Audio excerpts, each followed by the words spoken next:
Hello world, this is Computer Heat, and today I am pleased to be joined by a very special guest, Lemon.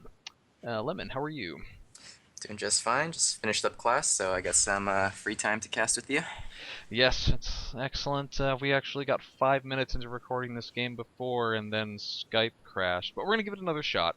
And we're both paused at 6 seconds. I think we should just jump right into this. So if you would please count us in, we can recommence. All right, 5, 4, 3, 2, 1, go. Excellent. 7, 8, 9, 10. We are perfectly synced up. All So, right. I'm gonna have to remember to repeat myself because we just lost a tiny bit of video. No, nothing was spoiled. And, so we have a game with you, is a random game, because you just been out grinding the ladders in order to find us a good game to analyze. Mm-hmm. So, Yep. so you and Juicy versus SturmTigerFrost and Waxx. And, um, they are double austere. And I suppose we can point out that Frost has already gone Ostrupen. And I want to Yeah. know what you think about like playing against double austere, and well, we'll get to the part about Ostrupen later on. So yeah, as USF against double Austere, I really like to go Lieutenant tier and then go the AA half track. I think Austere has a really hard time dealing with the AA half track if it's micro duel. Um, I think the only real counter to it is like double pack if you're using like two packs as one unit kind of to get two shots off at once. But other than that, yeah, like Grenadiers have a really hard time approaching it for a Faust. Shreks just get suppressed like almost instantly. The Scout card gets completely murdered by it. So yeah, I think like a well microed A half track just completely destroys Austria in the mid game. And I'm trying to remember what I've already said before and what I haven't. Curses internet. But what do you? Well, I can see that you went for the double rear echelon to get the extra map control early on in the match, and Yeah. you can see that there wasn't really any communication yet between you and your teammate. Most of the replay is hiding that from me, and you can see that your teammate has gone for tier 2. What is that going hmm to? What is that going to? How is that going to inform your play? What you're going to do? Um, it's not gonna inform me that much because my early game is pretty flexible using like the starting build order that I have. I always go two rear echelon, two rifles. So even if one of my rear echelons has to retreat, I can always build a fighting position with the other one. I think the fighting position is like one of the center points to my early game USF strategy because it gives me a lot of map control, lets me hold down points really well. Do you have any tips on good fighting position placement for people who are going to want to try Um, to go out and do this and climb up in the yeah, ladders themselves? okay, so fighting positions, you usually want to place them next to really important spots. That's kind of a dumb thing to say, but like putting them on your cutoffs or putting them within range of really important houses. Like the fighting pit I have right now, it can shoot at that house on the left hand side, and it can cover the cutoff, my cutoff, and it can cover the green stone wall north of it. So it covers like 3 points, and it shoots grenades all around. So it's in a really good spot. It's hard to approach because there's a shot blocker to the northwest of it. So just look for shot blockers, look for important houses to cover, stuff like that. And it comes with experience. Just experiment around with different fighting position spots, and you'll find a few good ones. But the important thing I think is to get them up as fast as possible. Um, as soon as you capture the territory, you want to be building the fighting position. So when the enemy comes, you'll be ready. So your cutoff move over by the Axis base is kind of beginning to stall, and is that something that you feel like going for the early cutoff against Axis is really important? I mean, one thing I want to say, one of the reasons I really want to get you on is because you raised my interest by saying, like, oh man, everyone's thinking Axis is so OP in team games, but I got the secret. The secret sauce is that it's actually the allies that are really strong in 2v2. Okay, so with either side, it's really important to go for the cutoff. There's actually like no reason not to go for the cutoff, I think.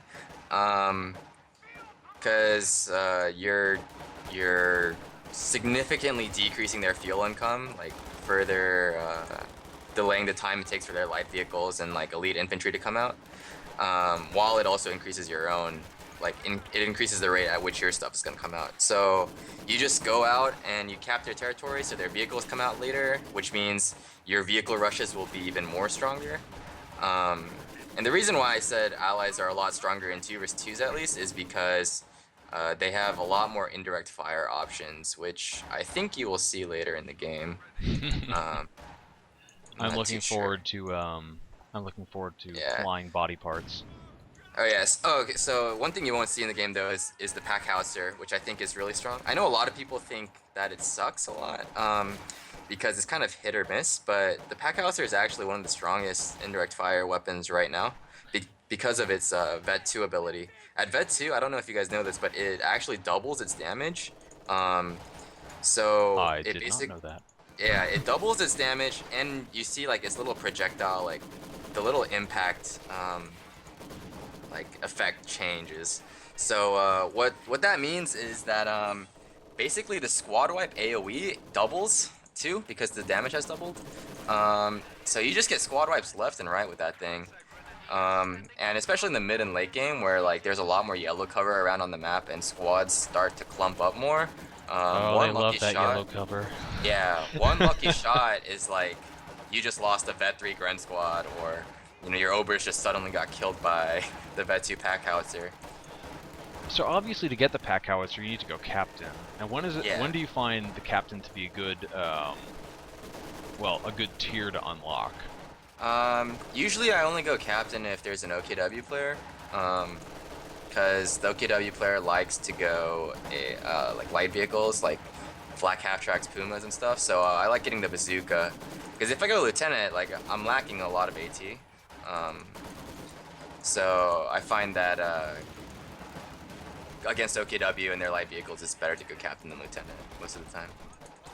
So I can see that your AA half track is nearly complete, and I imagine it's going to be flipping around to the reverse gear to go charge up to the enemy lines and try to push everything back into the base. And you're kind of conceding map control a little bit at this point. I'm conceding map control? Well, I mean, you've been pushing all the way up to the enemy cutoff, but now you've got all 3 VPs against you. Yeah. In my opinion, VP control in the beginning isn't as important. Like, obviously, you don't want to be triple capped, but it's okay to concede VP control to force units off or something.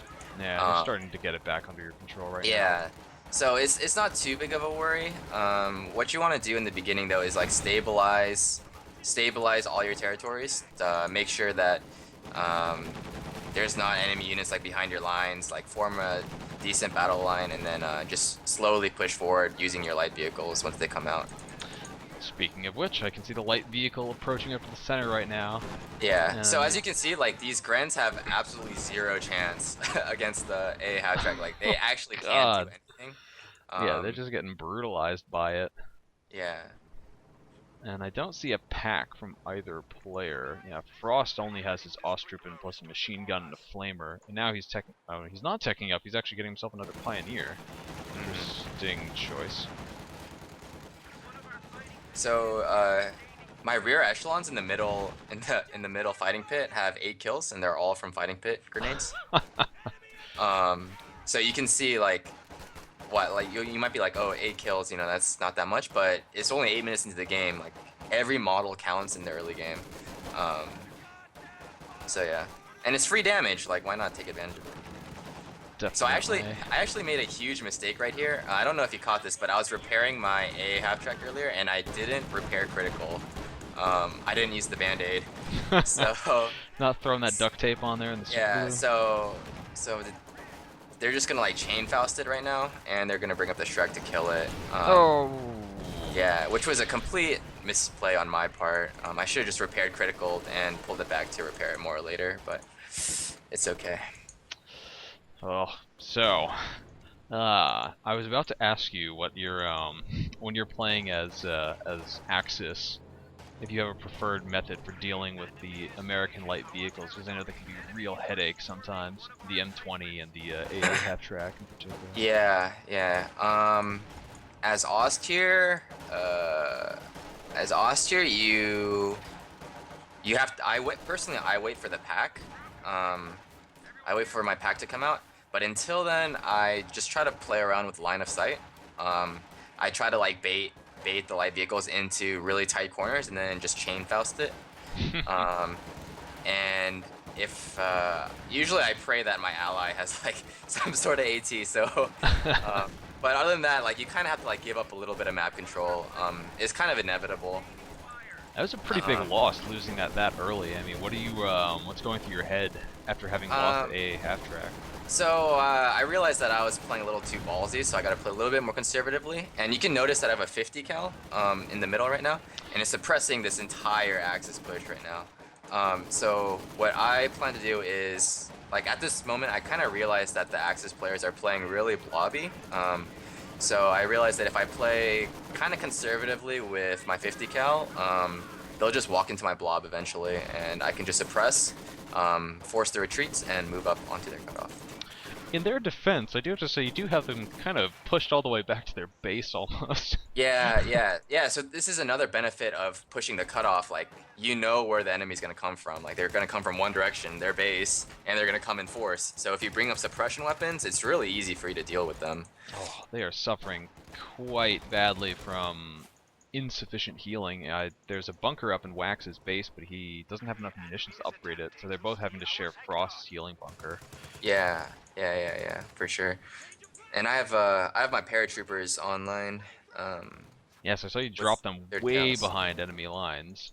Yeah, I like to do that a lot. I like to just really just harass people and like force them to divert troops to like deal with skirmishing units. Oh, there's tore up by this Ostwind though. Yeah, so this Ostwind came out, and this was actually a huge surprise for me. I did not expect this Ostwind at all. 11.5 minute Ostwind when you have 0 map control is pretty surprising, especially considering it came from Frost, who you would think might be using redistribute resources since he went for the Ostrobin doctrine. Yeah, I was actually at a loss about how to deal with this.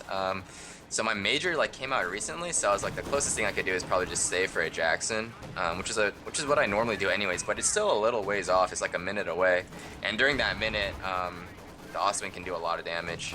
Yeah, it's about to kill this Maxim squad in the house. It did run over a mine, so well done by your teammate to get a couple of those down. To prevent any vehicles doing exactly what it just did. But yeah, so when the enemy has like a light vehicle or a vehicle superiority over you, like right now I have no AT. You want to play really kind of defensively almost. Just take note of where the enemy vehicle is and attack where it's not. Yeah. So you see me like push up on the far right flank now, instead of pushing down the middle again, where the Ostwind will be. That Ostwind is actually pretty badly damaged and hasn't gotten its engine back yet. So the advantage that I could have given your opponent is really kind of being squandered at the moment. Like dropping another spot of paratroopers really aggressively up at the front lines. But... Yeah, so I know like these paratroopers are perfectly fine because I have like this huge force on the VP ready to cover it. So I just dropped the paratroopers because I have all this manpower, and to bolster my attacking force right now. So you were talking about the AT. What do you think about the US AT guns, or do you just like to use Jacksons, or maybe rely on a Soviet teammate for anti-tank? I think Jacksons are the best I think Jacksons are the best tank destroyer right now. Non-doctrinal, of course. It completely counters Ostier tier 3. It kills everything in Ostier tier 3 in 3 shots, just 3 shots or less. Kills the Panzer IV and the Ostwind in 3 shots, and it kills the Stug in 2 shots. Plus it has insane range. So I almost never get the AT gun unless I like absolutely need AT at that moment. So yeah, I just always go for the Jackson as fast as I can. I just saw you trying to put down a demo charge on the Grenadiers up the top. Yeah. So he got scared and he had to retreat. So know, it did its job and I just canceled it. Yeah, I'm just amazed you didn't take more damage on that squad. I mean, don't they take the don't they Only, get the extra only, damage? only the guy placing it does, I believe. Uh-huh. Yeah. Oh, Shrek sniped. Wow, and a Yeah. P4 out already. Yeah. Actually, this is actually kind of a little late for a P4. Yeah, we're Usually almost... you want to get your P4 around 12, 13 minutes, like the same around the same time as that Ostwind, but it should come out like 1 minute later than an Ostwind should. I can see that your Jackson with the bird shit skin has arrived. Yep. I actually like this skin a lot. I don't know. That's kind of a funny name for it though, bird shit. We'll Yeah. we'll just agree to disagree on that. Okay. So, Yeah. you've just got this one Jackson by itself, and obviously you don't have the ability to put down mines. And your teammate looks like he's trying to save up for the ISU 152s. Which, by the way, I'd like to hear your opinions on the you know, the wisdom of holding out for column tanks versus going for tier units. I think it's really dependent on a couple things. So like, if you have map control and you're confident that you can hold it, I think it's a really good idea to tech up and get a like Panzer IV or a T-34 as fast as you can. Because if you have map control, you can usually get these medium tanks by 11, 12 minutes. Which we definitely saw in the case of this Ostwind. Yeah, so this like we had map control and they still got like the Ostwind within 12 minutes, you know? So it can come out really fast and like the enemy will have a hard time dealing with it. They'll only have infantry based AT. And if you play it right, like you can really seal the deal using medium tanks to just absolutely just crush them in the mid game.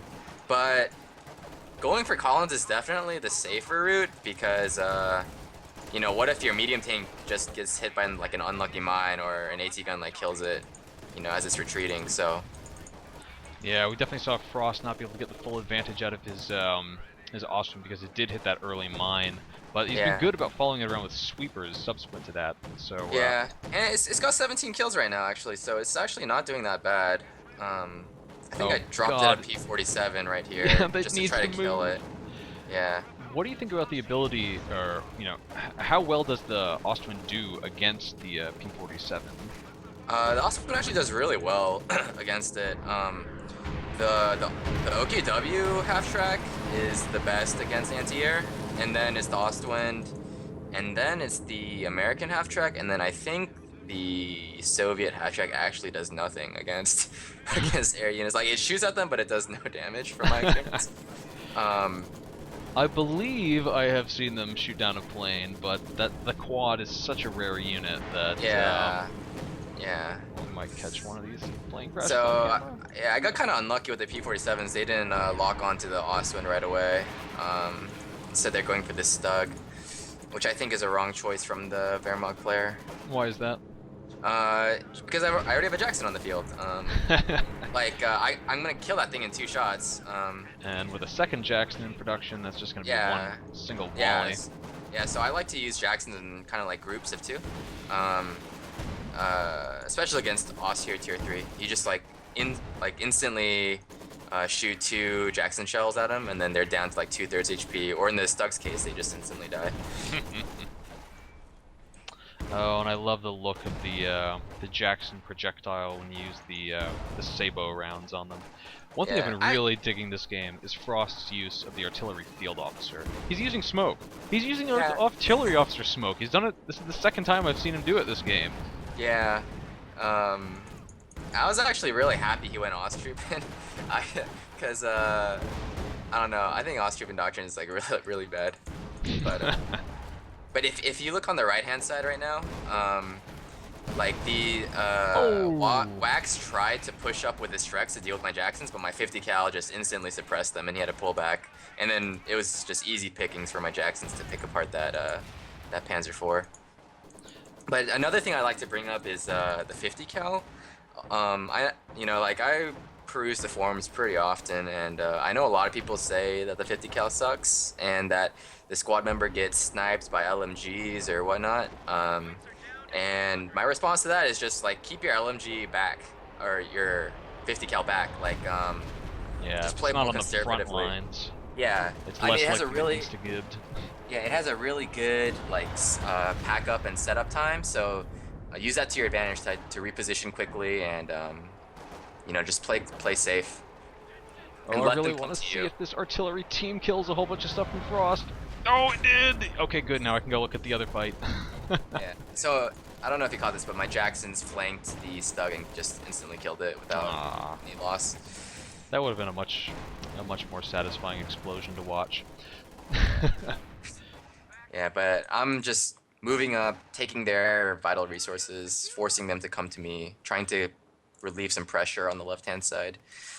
Now, you've still got 2 squads of rear echelons.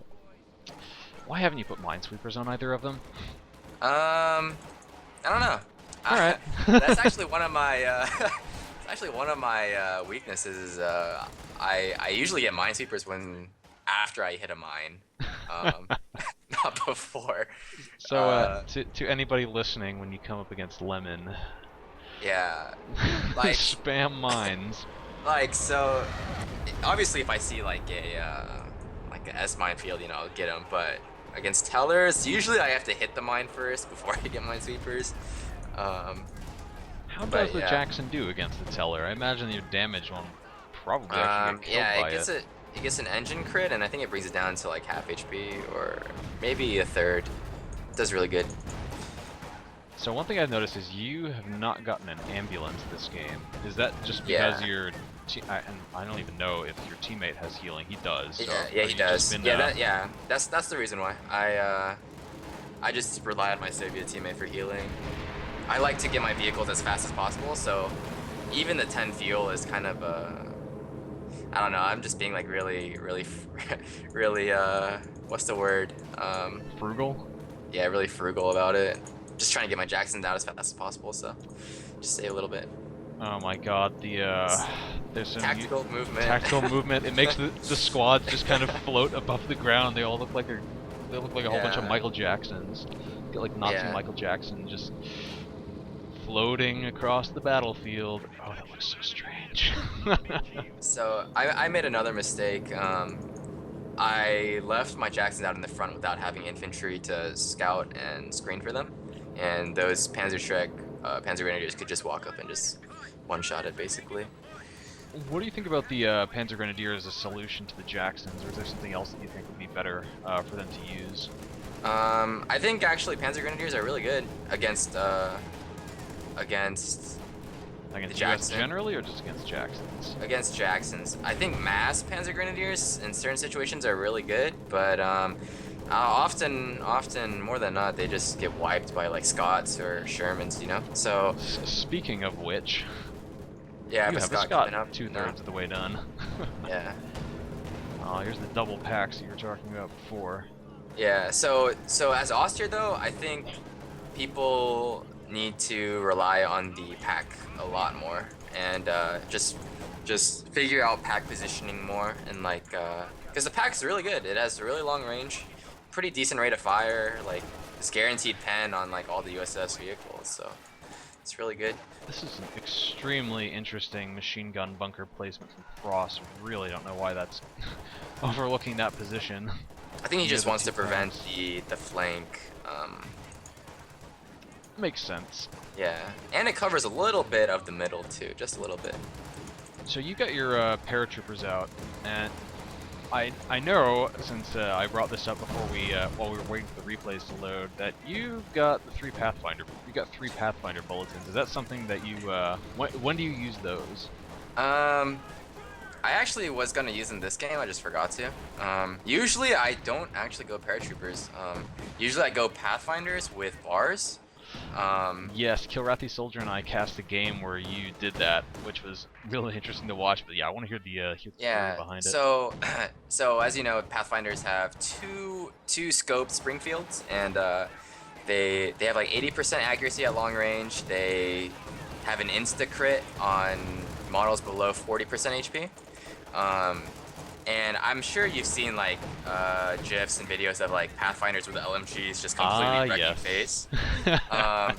So obviously, like the USF doesn't have access to a non-doctored LMG other than the bar, so you just stick bars on them, and then they kind of become like a mini Ober squad almost. So They're the bar that accuracy benefit that they get applies also to yeah, the bar. yes. The cooldown 5% faster also applies to the bar as well. I asked one of the relic devs about this, and they said it does. So that means it's a flat 5% increase in fire rate. So when you have two of them, it's 10%. And that translates to 10% increased DPS because you're shooting 10% faster. So the synergy with the bar and the scope Springfield is pretty apparent. The bar just constantly like whittles down model HP, and then you just snipe them off with the Springfield. Beautiful to see. Yeah. And at Vet 3, the Pathfinders get the +5 weapon range, so that applies to the bars as well. You get like these super long-range bars that just kill everything basically. How does that compare to their vision range? I think it's the same.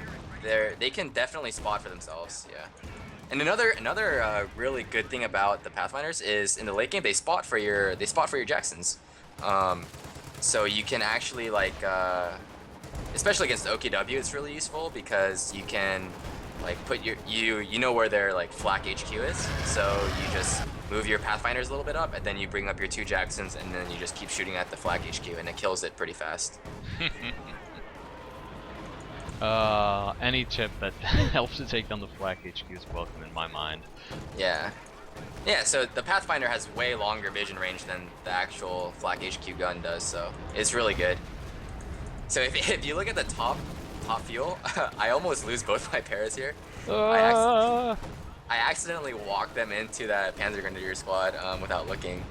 It's nice to know that you can be that even the #1 random 2v2 player with US does that. It's not just noobs like me. I actually got super lucky there. They escaped like just a little bit of HP. It's that pro luck. Them pro breaks makes all the difference. Yeah. So you mentioned like earlier in the game how I thought allies were stronger in 2 vs 2s than Axis. I did.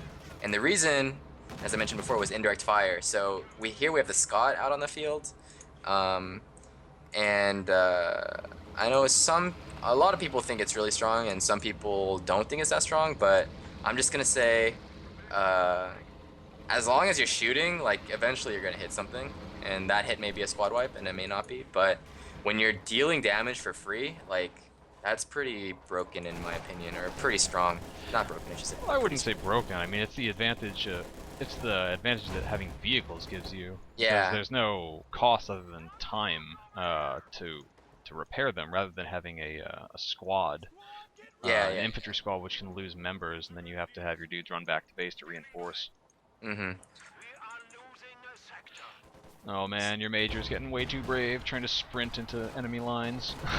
Yeah, I don't know. I just use my major as like another capping unit.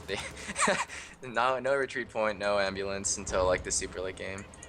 Yeah, unless they add in some kind of well, I think there used to be Luger crits on some of the COH1 officers and gun crew support guys where they could like headshot dudes from across. Oh, really?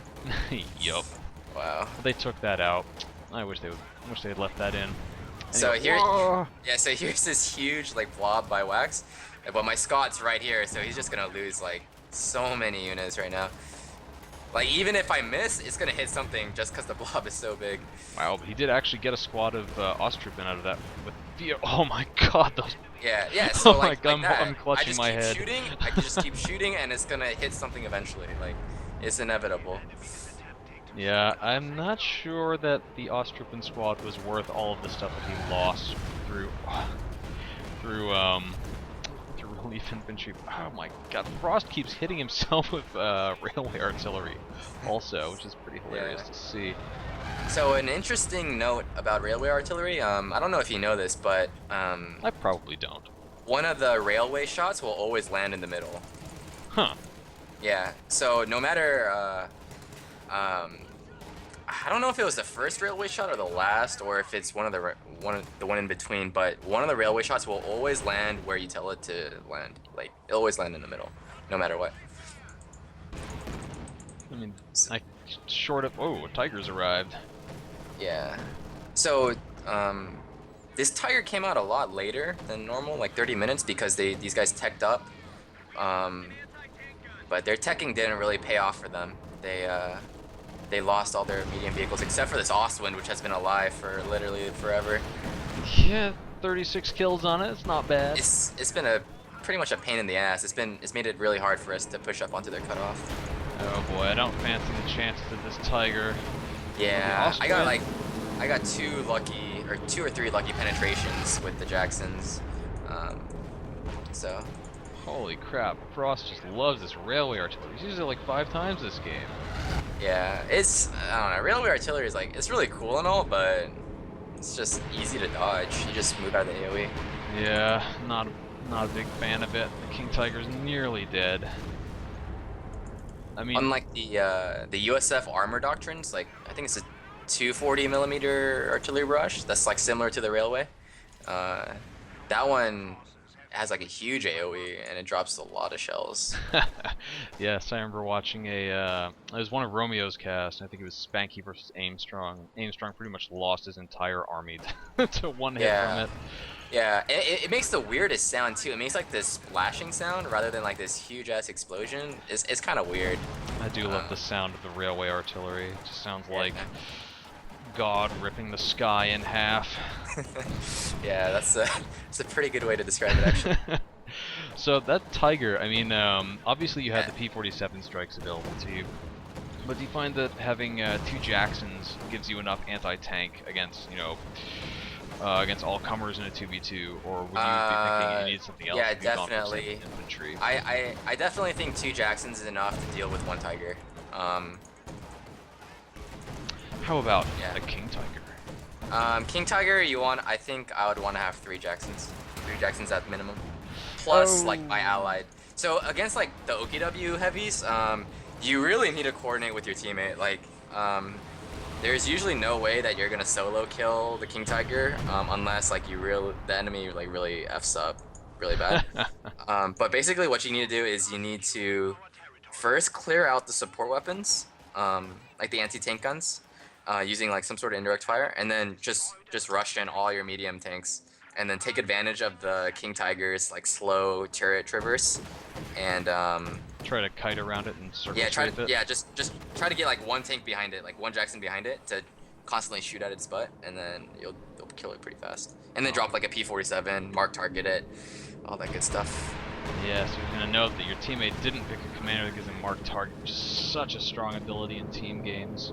Yeah, but he did a good job.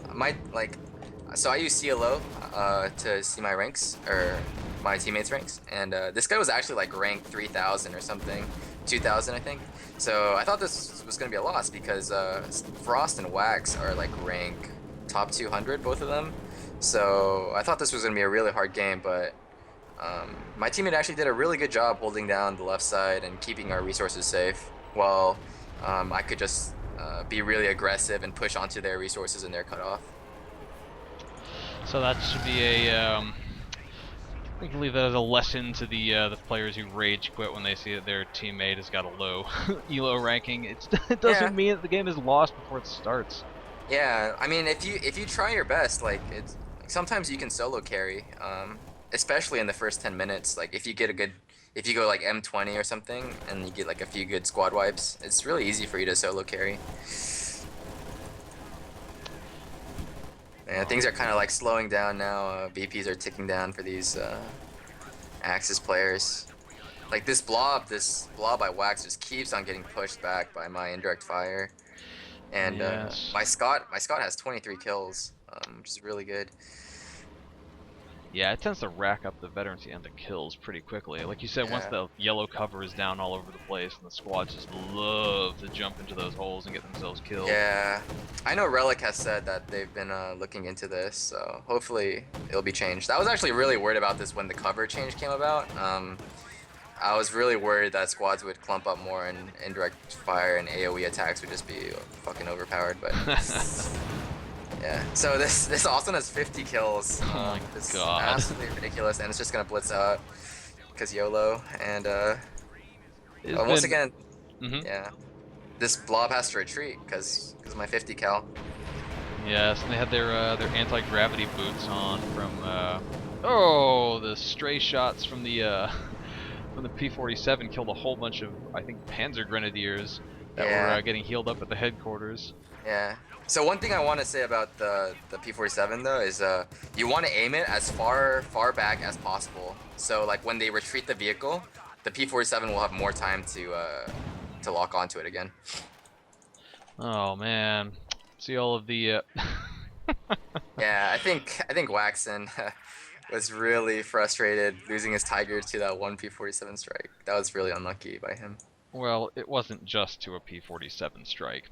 Yeah, he kind of pushed up a little too far, but he was like just on the edge, I think, of the AoE. But Yes. Wow, man, I wish we had even more because I want to keep picking your brain about this stuff. well, yeah, it's I mean, you can have me on for another cast sometime, but I like the sound of that. And yes, there's a we had to get this one like up and done quick because there's a patch hitting in a couple of hours. I'm pretty sure it's just a bug yeah, fix yeah, it's just a patch. it's a bug patch. They're fixing a lot of the game breaking bugs right now that people have been complaining about. It's about time. I'm yeah, I'm in agreement with that, and really curious to see what's up on the horizon with the game in the future. But Lemon, I think you acquitted yourself well in your first cast. I am I kind of got to just sort of sit back and do the camera work and get to hear the get the master class on how to do 2v2s as US. Yeah. So actually, after this game, I hit #1 spot on the 2v2 ladder. I got a lot of ELO because my teammate was like 2000, ranked 2000, and we were going against top 200 players. So gave me that ELO boost to hit #1. So I'm #1 on 2 vs 2 OKW and USF now.